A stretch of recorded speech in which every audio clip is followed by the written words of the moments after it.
qanday qilib post programmani o'rnatish.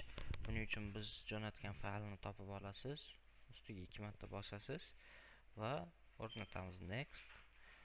Uninstallga o'tkazib turib galoskani yana next. Delete va uninstall. Close.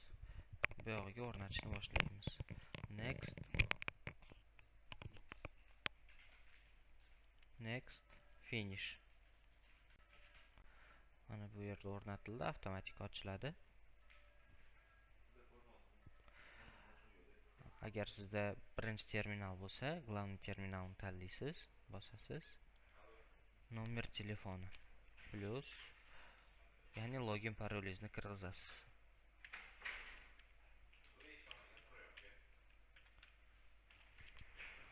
Va parolni yozamiz. Войти.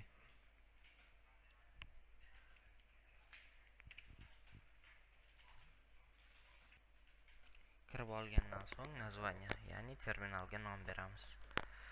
Main, ya'ni asosiy deb qo'ysak ham bo'laveradi. Restoranni tanlaymiz, joy. Kassani tanlaymiz, bizda ikkita kassa, bittasini tanlaymiz. Tak, identifikatori A yoki B qo'yib qo'ysak ham bo'ladi. Настроить terminalni bosamiz.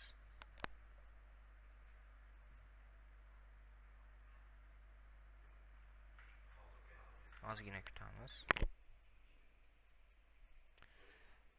Mana bizda восстановление bo'ldi. Endi bemalol kirib ishlatsak bo'ladi.